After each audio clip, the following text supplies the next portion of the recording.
Salut et bienvenue pour cette nouvelle exploration en territoire psychologique. Dans cette vidéo, tu apprendras une technique pour te fixer des objectifs. Tu as peut-être déjà entendu dire que se fixer des objectifs, c'est une des meilleures méthodes pour progresser. Et ouais, c'est plutôt vrai. Et ça a été mis en évidence dans des centaines d'expériences depuis plus de 50 ans. Je te présente Edwin Locke, non c'est pas lui, oui, et Gary Latham. Eux deux, c'est un peu le Timon et le Pumba de la recherche en définition d'objectifs. Ils travaillent dans le domaine depuis plus de 50 ans déjà et publient encore aujourd'hui, ce qui est assez ouf dans le domaine de la psychologie, et même dans le domaine de la vie en fait. C'est un peu la bromance au service de la science. J'adore définir des objectifs. Moi aussi, faisons-le jusqu'à la fin de nos jours. Oh oui, ne dites point mot de plus.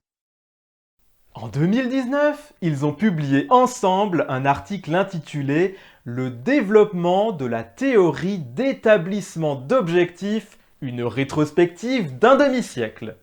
À l'intérieur, ils parlent des découvertes les plus importantes qui ont été faites dans le domaine sur ces 50 dernières années. On découvre ça ensemble? Alors, c'est parti! Je te propose que l'on fasse cela sous la forme d'un exercice et que tu profites de l'occasion pour te mettre un objectif maintenant. Allez, laisse-toi tenter. Ce sera très simple. Plus tu vas cocher de cases et plus ton objectif sera efficace. Alors premièrement, un objectif que tu définis toi-même sera plus efficace qu'un objectif défini par quelqu'un d'autre. Un objectif qui s'appuie sur une ou plusieurs de tes valeurs a beaucoup plus de chances de fonctionner. Pour en savoir plus sur les valeurs, je t'invite à regarder cette vidéo qui s'affiche à la droite de l'écran. Est-ce que ce que tu dois faire pour atteindre ton objectif est quelque chose que tu aimes faire? Un objectif efficace doit être ciblé. Par exemple, tu peux cibler un aspect particulier de ta vie, travail, développement personnel, relations.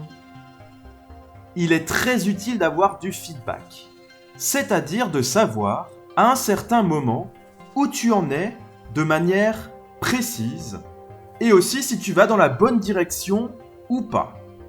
Il faut que tu puisses mesurer ta progression. Est-ce que ton objectif te semble être une bonne idée? Plus globalement, est-ce que tu penses que c'est une bonne chose de faire ça? S'il s'agit d'une action, as-tu mis une date à laquelle tu vas faire cette action précisément? Ou alors, as-tu fixé une date limite pour atteindre ton objectif? As-tu une ou plusieurs stratégies pour atteindre ton objectif? Est-ce que tu sais déjà comment tu peux procéder? Et comment tu vas faire si une des techniques que tu as en tête ne fonctionne pas? As-tu suffisamment de temps et de ressources, en connaissances, en argent? Peut-être aussi que tu peux voir les personnes que tu connais pour que tu puisses réaliser ton objectif. Ton objectif doit être quelque chose que tu fais et pas quelque chose que tu ne fais pas.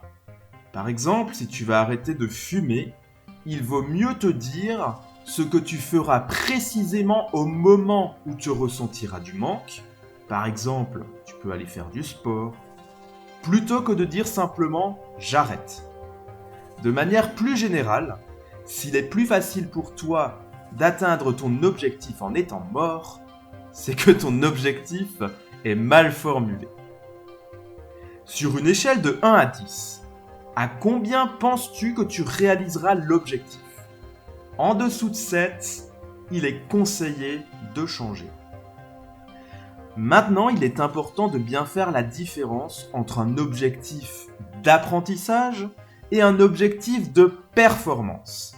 Les objectifs de performance ne fonctionnent que lorsque tu as déjà les connaissances et les compétences pour réaliser ton objectif. se définir un objectif de performance alors que tu n'as pas encore les connaissances ou les compétences nécessaires, c'est contre-productif. Pour la performance, les objectifs les plus efficaces sont ceux qui sont ciblés et difficiles. Se mettre des objectifs trop simples, ça ne fonctionne pas très bien. Donc dans le cas d'un objectif de performance, est-ce que tu as les connaissances et les compétences nécessaires ? Toujours dans le cas d'un objectif de performance, est-ce que ton objectif est suffisamment difficile, mais pas trop ? Il ne faut pas qu'il le soit trop, mais il faut qu'il le soit suffisamment. Et une des techniques qui fonctionne assez bien pour ça, c'est de se demander quel est le score ou le chiffre minimum avec lequel je serai satisfait. Si ce n'est pas un objectif de performance, est-ce qu'il s'agit d'un objectif d'apprentissage ? Donc voilà, ça c'est pour les objectifs. Maintenant, il y a encore une chose importante, c'est si ton objectif c'est quelque chose qui va prendre beaucoup de temps. Donc si c'est un objectif qui est plutôt à long terme, dans ce cas-là, il est conseillé de faire une liste de sous-objectifs. Comme ça, tu vas découper ton objectif en parties plus simples. Ça te permettra d'avancer, de voir que tu avances dans ta progression. Et dans ce cas-là, pour chacun de ces sous-objectifs, je te propose d'utiliser la même méthode qu'on vient d'utiliser maintenant. Donc voilà, une fois que ton objectif a été fixé et qu'il coche un maximum de cases, il y a une case en plus, c'est la case bonus.